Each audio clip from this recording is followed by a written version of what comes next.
নমস্কার, সংস্কৃতির ফৌজি ফ্যামিলিতে আপনাদের স্বাগত। সকালে উঠে রোজকার মতো আপাতত ব্রাশটাই সেরে নিচ্ছি। এই যে সকাল হলো, এইবার শুরু হলো আমার ডিউটি। কালকে একটা বাঙালি দিদি এসে রসগোল্লা বানানোয় আমার হেল্প করেছিল। দেখো তো কত সুন্দর হয়েছে, তাই না?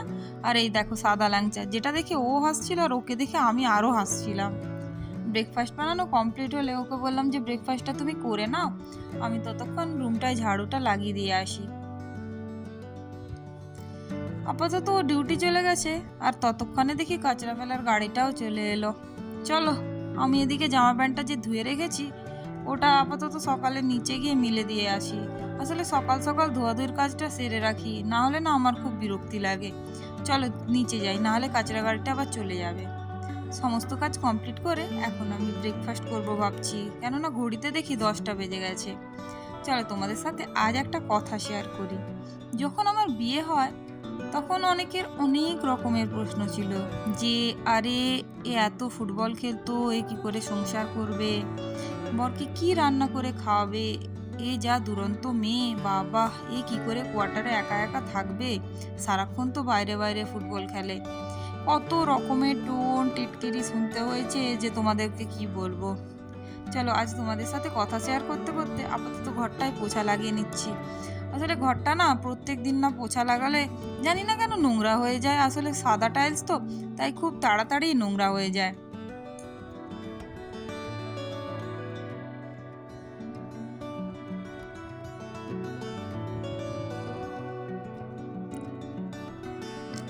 আজকে সামনের বাড়ির ওই দিদিটা ছিল না, কোয়ার্টারের দিদিটা জানি না কোথায় হয়তো গেছিল। তো আমি ভাবলাম যে আমি যখন পোছা লাগাচ্ছি তো আজকে ওখানটাও তাড়াতাড়ি লাগিয়ে দিই, কেননা আজকে তোমাদের দাদা ভাই তাড়াতাড়ি চলে আসবে বলেছিল। তাই আমি একটু জলদি জলদিও করছিলাম যে তাড়াতাড়ি কাজটা সেরে খাওয়ারটা কমসে কম কমপ্লিট করে রাখি, মতলব ও এলেই যাতে ওকে তাড়াতাড়ি লাঞ্চটা দিয়ে দিতে পারি।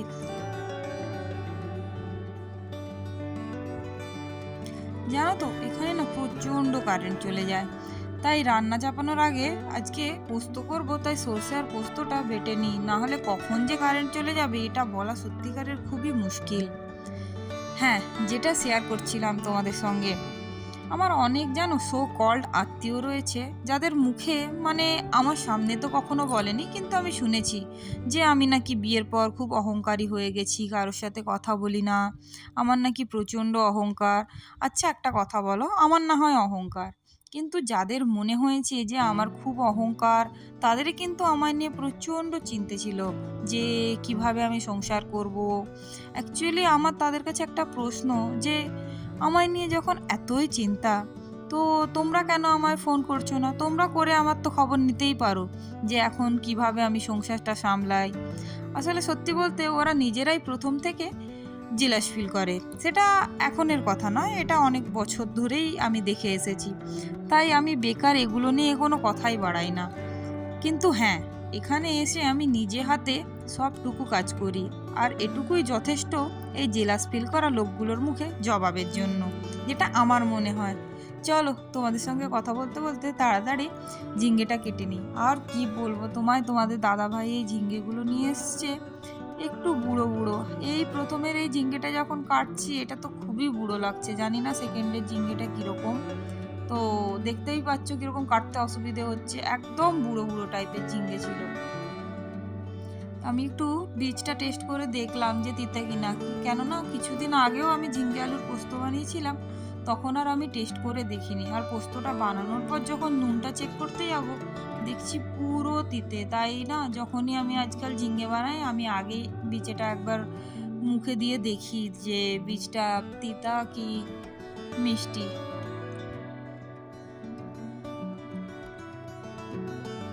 আর হ্যাঁ, একটা কথা জানো তো, এই বটিতে কাটতে আমার খুব টাইম লাগে। আজকে আমি ছুরিটা যে কোথায় রেখে দিয়েছি খুঁজেই পাচ্ছি না। তাই দেখো আমি বটিতে কাটতে বসেছি, আর এমনভাবে বসেছি যেন মনে হচ্ছে 100 জনের লোক খাবে আমাদের বাড়িতে, তাই আমি কাটতে বসেছি।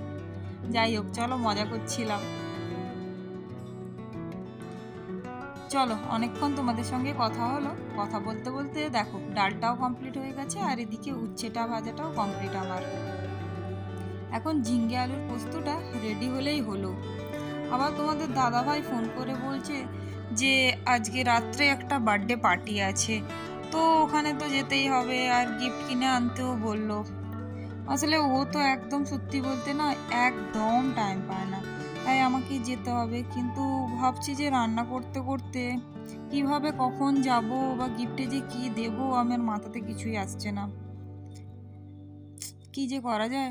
ছাড়ো, হঠাৎ জানি না কি যে মন হলো, আমার খুবই চা খেতে ইচ্ছে হলো। আমি আর ভিডিওটা বানাইনি চা খাওয়ার।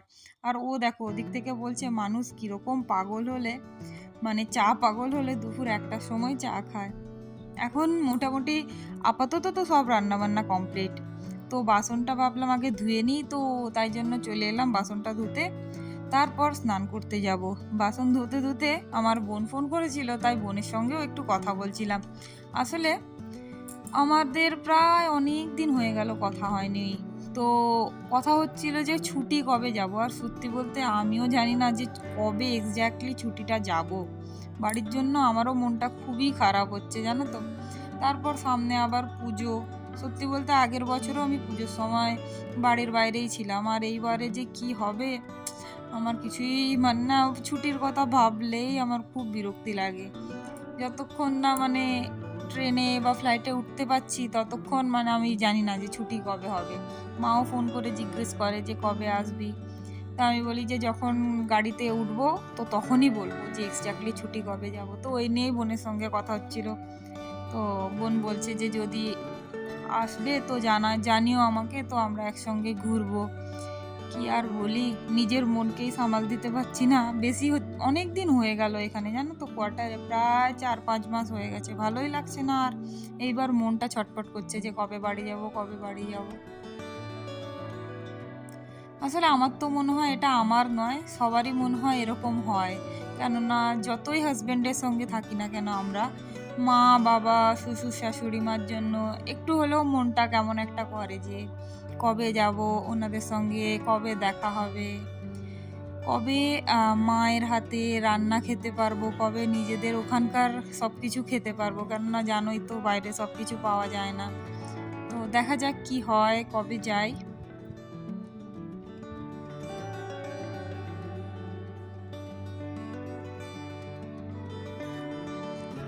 চলো, আমার বাসন ধোয়া তো মোটামুটি কমপ্লিট হয়ে গেল।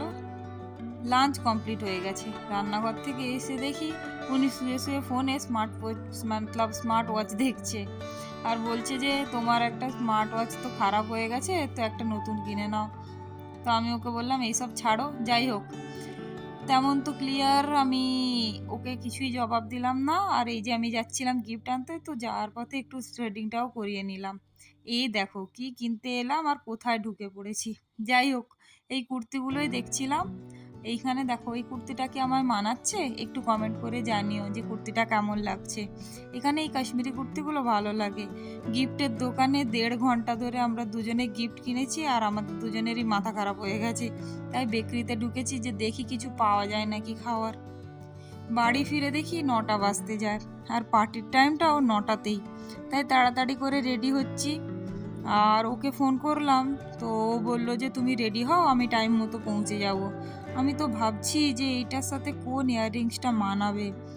আর ভাবছি যে সবাই চলে গেছে, আমরাই মনে হয় সবার শেষেই যাব।